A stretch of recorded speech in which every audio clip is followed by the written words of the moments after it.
Hello दोस्तों, नमस्कार। स्वागत है आपका हिमाचल अपडेट 247 यूट्यूब चैनल पर। तो दोस्तों, आज से हम एचपी पुलिस के लिए जो है लाइव क्लासेस स्टार्ट करने जा रहे हैं। तो ये जो है हिंदी की पहली क्लास होगी और दोस्तों ये आपको रोज़ सुबह 11 बजे जो है लाइव क्लास देखने को मिलेगी। तो दोस्तों, आज से हम जो है इस एग्ज़ाम की तैयारी के लिए सबसे पहला जो हमारा पार्ट रहने वाला है ये है संज्ञा। तो दोस्तों, इसमें हम सबसे पहले आपको जो है संज्ञा के बारे में पूरी इन्फॉर्मेशन देंगे कि संज्ञा क्या है और उसके कितने प्रकार हैं। और दोस्तों, उसके बाद आपको इस वीडियो में जो आपको हम डिस्कस करेंगे संज्ञा के बारे में, उसके बाद आपको 10 प्रश्न जो है वो आपको क्विज़ के रूप में हम प्रोवाइड करवाएंगे। तो आपने कमेंट कर कर बताना है कि आपने कितने जो प्रश्न हैं उस उन्हें सही किया। तो शुरू करते हैं वीडियो को। तो सबसे पहले अगर हम बात करें संज्ञा क्या है, तो दोस्तों संज्ञा जो है इसकी परिभाषा सबसे पहले हम संज्ञा की परिभाषा जान लेते हैं। तो संज्ञा जिसे हम इंग्लिश में जो है नाउन कहते हैं, को नाम भी कहा जाता है। देखिए दोस्तों, इसे संज्ञा को जो है नाम भी कहा जाता है।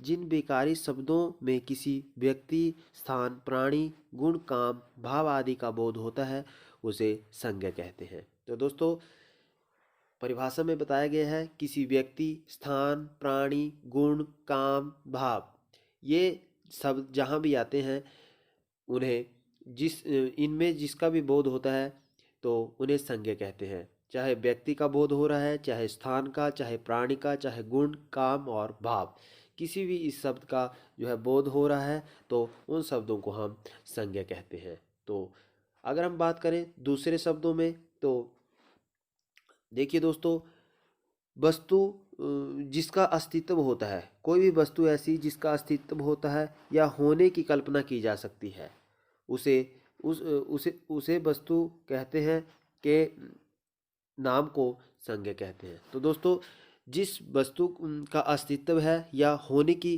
कल्पना की जाती है तो उसे हम जो है संज्ञा कहते हैं। तो दोस्तों, उसके बाद अगर हम बात करें, इस प्रकार नाम और संज्ञा समानार्थ शब्द हैं। ठीक है दोस्तों, नाम और संज्ञा समानार्थ शब्द हैं। व्याकरण में संज्ञा शब्द ही प्रचलित है। संज्ञा ना हो तो पहचान अधूरी है। दोस्तों, संज्ञा अगर नहीं होगी तो पहचान भी करना मुश्किल है कि आप किसके बारे में बात कर रहे हैं। और भाषा का बोध, जो भाषा का प्रयोग भी बिना संज्ञा के संभव नहीं है, कि जो आप भाषा प्रयोग करते हैं वो भी आप जो है वो संज्ञा के बगैर वे भी अधूरी है। तो दोस्तों, संज्ञा के अब हम प्रकार की बात करते हैं। तो दोस्तों, संज्ञा की प्रकार की बात करने से पहले आप अगर हमारे YouTube चैनल पर नए हैं और डेली आपको 11 बजे इस क्लास की नोटिफिकेशन मिलती रहे, उसके लिए आप चैनल को सब्सक्राइब जरूर करें। और दोस्तों, आपको एचपी पुलिस से संबंधित और हमीरपुर बोर्ड के जितने भी एग्ज़ाम हो रहे हैं उनके लिए हमने एक अलग से जो है आपके लिए टेलीग्राम ग्रुप जो है तैयार किया है। तो उसे भी आपने ज़रूर से ज्वाइन करना है। आपको डिस्क्रिप्शन बॉक्स में जो है उसका लिंक दे दिया जाएगा। वहाँ पर आपको फ्री पीडीएफ्स, प्रीवियस ईयर के क्वेश्चन पेपर और जो भी हम स्टडी मटेरियल प्रोवाइड करवा सकते हैं और हिमाचल प्रदेश से संबंधित जॉब नोटिफिकेशन और रिजल्ट नोटिफिकेशन सभी उस यूट्यूब चैनल के माध्यम से आपको प्रोवाइड करवाई जाती हैं। तो दोस्तों, टेलीग्राम ग्रुप को आपने ज़रूर से ज्वाइन करना है ताकि आप जो है भविष्य में जो भी नोटिफिकेशन हमीरपुर बोर्ड निकालता है या एचपी पुलिस के रिगार्डिंग कोई भी नोटिफिकेशन आती है तो सभी वहाँ पर आपको मिल सकें। तो दोस्तों, अब हम बात करते हैं संज्ञा के प्रकार की। तो दोस्तों, अगर हम बात करें संज्ञा के प्रकार की, तो संज्ञा के जो हैं वो 5 प्रकार हैं। तो दोस्तों, कौन कौन से हैं 5 प्रकार? तो व्यक्तिवाचक संज्ञा जिसे प्रॉपर नाउन बोलते हैं, जातिवाचक संज्ञा कॉमन नाउन, द्रव्यवाचक जो संज्ञा है मैस नाउन, और समूहवाचक संज्ञा कलेक्टिव नाउन, और जो उसके बाद भाववाचक संज्ञा उसे बोलते हैं अब्स्ट्रैक्ट नाउन। तो दोस्तों, 5 प्रकार हो गए संज्ञा के। अब हम बात करते हैं व्यक्तिवाचक संज्ञा की। तो दोस्तों, सबसे पहले हम बात करते हैं व्यक्तिवाचक संज्ञा की। तो अगर हम बात करें जिन शब्दों में किसी एक ही वस्तु, व्यक्ति या स्थान आदि का बोध होता है। किसी एक व्यक्ति, एक वस्तु, एक स्थान का बोध होता है, उन्हें व्यक्तिवाचक संज्ञा कहते हैं। जैसे राम, गांधी जी, गंगा, काशी इत्यादि। राम जी, गांधी जी कहने से एक एक व्यक्ति का, गंगा कहने से एक नदी का और काशी कहने से एक नगर का बोध होता है। तो दोस्तों देखिए, उसके बाद अगर हम बात करें कि व्यक्तिवाचक संज्ञाएं जो जातिवाचक संज्ञाओं की तुलना में कम है, व्यक्तिवाचक संज्ञाएं निम्न रूपों में होती हैं। तो दोस्तों जो व्यक्तिवाचक संज्ञा है जातिवाचक संज्ञाओं की तुलना में जो है कम है।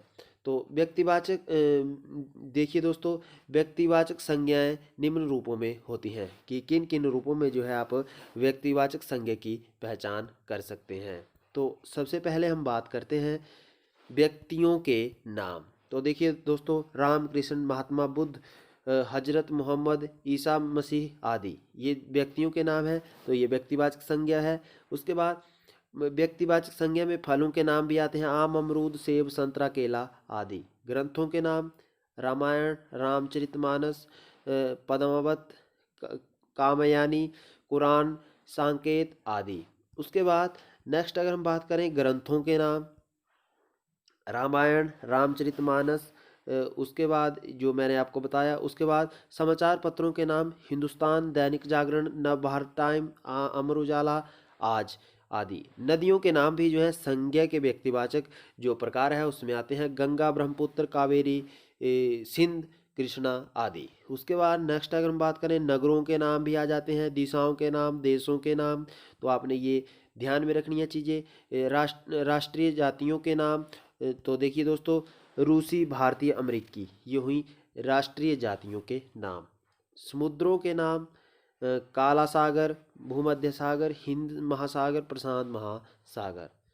इन शब्दों में एक ही वस्तु का बोध होता है। अतः ये सभी वस्तुएं जो है व्यक्तिवाचक, सभी व्यक्तिवाचक संज्ञाएं शब्द हैं। तो ये सभी जो शब्द हैं संज्ञा सब व्यक्तिवाचक संज्ञा शब्द हैं। तो जब व्यक्तिवाचक संज्ञा एक से अधिक का बोध कराने लगती हैं तो वह जातिवाचक संज्ञा का रूप धारण कर लेती हैं। तो दोस्तों आपको एग्जाम्पल के माध्यम से समझाते हैं। आज के युग में जयचंदों की कमी नहीं है। दोस्तों जो जयचंदों आप देख रहे हैं इसमें इन्होंने मेंशन किया है कि जयचंदों किसी व्यक्ति का नाम ना होकर, देखो दोस्तों जयचंद जो है, अगर हम इसकी अकेले की बात करें तो ये तो एक व्यक्ति का नाम हो गया और व्यक्तिवाचक संज्ञा है।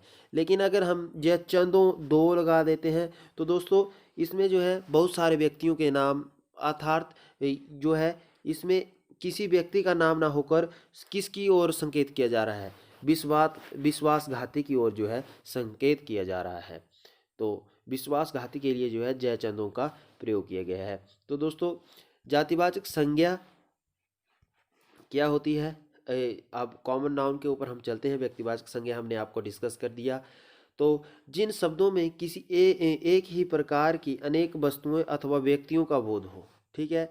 जैसे हमने मनुष्य बोल दिया, घर बोल दिया। तो देखिए दोस्तों घर अनेक सारे होते हैं, एक गांव में अनेक घर होते हैं। मनुष्य, एक गांव में अनेक मनुष्य होते हैं। पहाड़ जो एक हमारा एरिया होता है, चाहे हिमाचल प्रदेश ले लें या कोई भी राज्य ले लें, उसमें अनेक सारे पहाड़ होते हैं। नदियों की अगर हम बात करें तो देखिए जैसे हम सतलुज नदी की बात करते हैं तो इसकी दो सहायक नदी हैं, बसपा, स्पीति। ब्यास की अगर हम बात करते हैं उसकी भी बहुत सारी नदियाँ हैं। तो दोस्तों देखिए जब हमने नदी शब्द यूज़ किया तो इसमें जो है बहुत सारी नदियों की बात हुई है। तो हम वेरीफाई नहीं कर सकते कि किस नदी के बारे में बात की गई है। अगर हम बात करें गंगा, तो गंगा जो है ये तो एक कॉमन नदी, मतलब नाम आ गया तो ये व्यक्तिवाचक संज्ञा हुई। अगर हम नदी ही कहते हैं तो ये क्या हुई, तो ये जो है जातिवाचक संज्ञा के अंतर्गत आ गया। तो मनुष्य कहने में संसार की मनुष्य जाति का, घर कहने में सभी तरह के घरों का, पहाड़ कहने पर संसार के सभी पहाड़ों का, और नदी कहने से सभी नदियों का जातिगत बोध होता है। ठीक है दोस्तों। उसके बाद अगर हम बात करें नेक्स्ट, तो नेक्स्ट हमारे पास जो आता है ये आता है। जातिवाचक संज्ञा जो है कि नेक्स्ट अगर हम बात करें तो जातिवाचक संज्ञाओं की स्थितियां इस प्रकार से है। तो दोस्तों आप किस प्रकार से जो है जातिवाचक संज्ञाओं को आइडेंटिफाई कर सकते हैं। तो दोस्तों भाई बहन, माँ, डॉक्टर, वकील, मंत्री, अध्यक्ष, किसान, अध्यापक, मजदूर आदि। पशुओं के नाम आएंगे तो वो भी जातिवाचक संज्ञा में आएंगे। वस्तुओं के नाम मकान, कुर्सी, मेज, पुस्तक, कलम इत्यादि। प्राकृतिक तत्वों के नाम बिजली, वर्षा, आंधी, तूफान, भूकंप आदि। जातिवाचक और व्यक्तिवाचक संज्ञाओं में अंतर अगर हम बात करें तो देखिए दोस्तों, जातिवाचक संज्ञाएं जो होती हैं वे होती हैं, जैसे देखिए कवि, कवि एक जातिवाचक संज्ञा हो गई। स्त्री एक जातिवाचक संज्ञा हो गई। नदी की अगर हम बात की जातिवाचक संज्ञा हो गई। नगर जातिवाचक संज्ञा हो गई। लेकिन अगर हम बात करें व्यक्तिवाचक संज्ञा की, तो जो जातिवाचक में हमने कवि पढ़ा तो उसमें सूरदास आ गया। सूरदास एक व्यक्ति का नाम है, तो ये जो है व्यक्तिवाचक संज्ञा हो गई। और अगर हम बात करते कि कवि, तो कवि जो है वो जातिवाचक संज्ञा होती है। राधा एक स्त्री का नाम है, तो दोस्तों वहाँ हमने स्त्री करके पढ़ा था। तो स्त्री जो है बहुत सारी स्त्रियां आ गई, आइडेंटिफाई नहीं कर सकते कि किस स्त्री की बात की जा रही है। यमुना नदी के बारे में हो गया, तो वहाँ नदी था, नदी हो गई जो है जातिवाचक संज्ञा, और यमुना हो गई जो व्यक्तिवाचक संज्ञा। मुंबई किसी शहर का नाम, ठीक है दोस्तों। अगर हम शहर बोलते तो शहर दोस्तों पता नहीं, आइडेंटिफाई नहीं कर सकते किस शहर की बात कर रहे हैं। मुंबई आ गया तो एक इकलौता शहर। तो दोस्तों इस प्रकार से जो है वो आप जातिवाचक संज्ञा और व्यक्तिवाचक संज्ञा के अंतर समझ गए होंगे। तो दोस्तों नेक्स्ट अगर हम बात करें द्रव्यवाचक संज्ञा, तो द्रव्यवाचक संज्ञा की अगर हम बात करें, जिन शब्दों में किसी ऐसे पदार्थ या द्रव का बोध होता है जिसे हम नाप तोल सकते हैं लेकिन गिन नहीं सकते, उसे द्रव्यवाचक संज्ञा कहते हैं। ठीक है, जिसे हम नाप तोल कर सकते हैं लेकिन गिन नहीं सकते, तो उसके लिए हम जो है द्रव्यवाचक संज्ञा का यूज़ करते हैं। मैस नाउन, तो इसमें धातुओं के नाम आ गए सोना, चांदी, लोहा, तांबा, पीतल। पदार्थों के नाम आ गए दूध, दही, घी, तेल, पानी आदि। और ये सभी जो है द्रव्यवाचक संज्ञा है। उसके बाद हमारे पास आता है नेक्स्ट समूहवाचक संज्ञाएं। तो जिन शब्दों में एक ही जाति के वस्तुओं के समूह का बोध होता है उन्हें समूहवाचक संज्ञा कहते हैं। जैसे कक्षा हो गया, सेना हो गया, समूह, संघ, टुकड़ी, गिरोह, दल आदि। व्यक्तियों के समूह, कुंज, ढेर, जो गट्ठर, गुच्छा आदि वस्तुओं का बोध होता है उन्हें हम समूहवाचक संज्ञा कहते हैं। तो उसके बाद नेक्स्ट अगर हम बात करें तो अब आते हैं हमारे पास लास्ट भाववाचक संज्ञा, अब्स्ट्रैक्ट नाउन। जिन शब्दों में किसी वस्तु के गुण, दशा, व्यापार का बोध होता है उसे भाववाचक संज्ञा कहते हैं। जैसे लंबाई, बुढ़ापा, नम्रता, मिठास, समझ, चाल आदि। हर पदार्थ का धर्म होता है। पानी की शीतलता, आग में गर्मी। देखिए दोस्तों ये होता है भाव। तो देखिए पानी होगा वो शीतल हो सकता है या गर्म हो सकता है, भाव उसका। आग गर्म होती है। मनुष्य में देवत्व और पशुत्व आदि का होना आवश्यक है। पदार्थ का गुण या धर्म पदार्थ से अलग नहीं रह सकता। देखिए दोस्तों जो पदार्थ की जो एडवांटेजेस होती हैं और डिसएडवांटेजेस, वो दोस्तों पदार्थ के साथ, जैसे कोई आप वस्तु लेते हैं तो उसकी कुछ जो है गुण भी होंगे और कुछ दोष भी होंगे। तो दोस्तों इस प्रकार से जो है हमने आपको 5 संज्ञाओं के प्रकार बता दिए: व्यक्तिवाचक संज्ञा, जातिवाचक संज्ञा, भाववाचक संज्ञा, द्रव्यवाचक संज्ञा और समूहवाचक संज्ञा।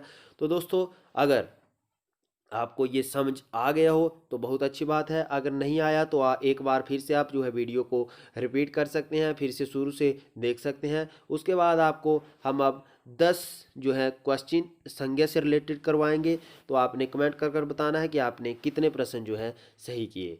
और दोस्तों अगर चैनल पर नए हैं तो चैनल को जरूर सब्सक्राइब कीजिएगा। आपको रोज़ सुबह 11 बजे जो है हमारे यूट्यूब चैनल के माध्यम से हिंदी की क्लास डेली करवाई जाएगी। तो दोस्तों शुरू करते हैं। तो अगर हम बात करें संज्ञा के क्वेश्चंस की, तो राष्ट्रपति भवन में संज्ञा है, तो दोस्तों आपने बताना है राष्ट्रपति भवन में कौन सी संज्ञा है। देखिए व्यक्तिवाचक संज्ञा, जातिवाचक संज्ञा, भाववाचक संज्ञा और समूहवाचक संज्ञा।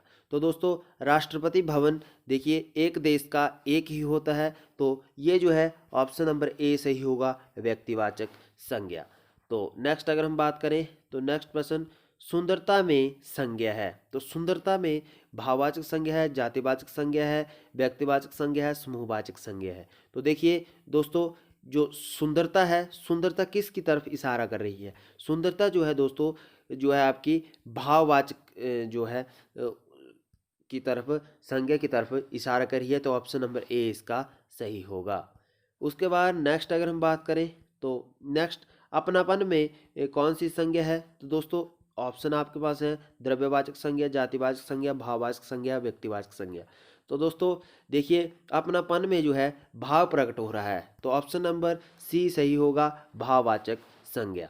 उसके बाद नेक्स्ट अगर हम बात करें तो नेक्स्ट हमारे पास आता है अशोक मार्ग में कौन सी संज्ञा है? तो देखिए दोस्तों व्यक्तिवाचक संज्ञा, जातिवाचक संज्ञा, भाववाचक संज्ञा, द्रव्यवाचक संज्ञा। तो देखिए दोस्तों अशोक मार्ग जो है वो एक व्यक्तिवाचक संज्ञा है। ठीक है दोस्तों, जैसे कोई हिमाचल में कोई अशोक मार्ग है तो वो एक इकलौता जो है वो अशोक मार्ग वहाँ का माना जाएगा जिस डिस्ट्रिक्ट में होगा। तो दोस्तों वे जो है जिसमें एक शब्द का प्रयोग किया जा रहा है, ठीक है, तो वहाँ पर जो है आप व्यक्तिवाचक संज्ञा का प्रयोग करेंगे। उसके बाद नेक्स्ट प्रश्न, किसी वस्तु, व्यक्ति, स्थान, भाव के नाम का बोध कराने वाले शब्दों को क्या कहते हैं? तो ये तो दोस्तों सभी को पता है कि इसे कहते हैं संज्ञा। उसके बाद नेक्स्ट हमारे पास प्रश्न आता है प्रश्न नंबर 6, कुंज में कौन सी संज्ञा है? तो दोस्तों इसका जो सही आंसर है आपने बताना है हमें। तो कुंज में जो है वो जातिवाचक संज्ञा है, ऑप्शन नंबर ए इसका सही होगा। उसके बाद नेक्स्ट अगर हम बात करें तो 7वां प्रश्न हमारे पास आता है, कोयल में कौन सी संज्ञा है? तो देखिए दोस्तों जो पक्षियों के नाम मैंने आपको बताया था वो किस संज्ञा के अंतर्गत आते थे? तो वो आते थे जातिवाचक संज्ञा के अंतर्गत, ऑप्शन नंबर डी इसका सही होगा। उसके बाद नेक्स्ट अगर हम बात करें कौन सा शब्द जातिवाचक संज्ञा है? तो इसका जो सही जवाब होगा वो आपने बताना है हमें कि कौन सा जो है इसका सही जवाब होगा। तो जातिवाचक संज्ञा देखिए गोपाल, पुष्प, सोना, अमृत। तो देखिए दोस्तों गोपाल किस प्रकार का शब्द है? व्यक्ति की तरफ इशारा कर रहा है। अमृत किस प्रकार का शब्द है? देखिए दोस्तों अमृत किस प्रकार का शब्द है? देखिए अमृत, विष, क्या शब्द है आपने बताना है हमें कमेंट में। सोना देखिए दोस्तों ये किस द्रव्यवाचक में आ रहा है ना। और पुष्प देखिए दोस्तों पुष्प जो है ये व्यक्तिवाचक संज्ञा है, सॉरी जातिवाचक संज्ञा है। ठीक है दोस्तों, देखिए पुष्प इसमें ऐसा नहीं मेंशन किया हुआ है कि कौन सा पुष्प, गुलाब का कि चमेली का कि कोई और जो भी पुष्प जिसकी बात की गई हो।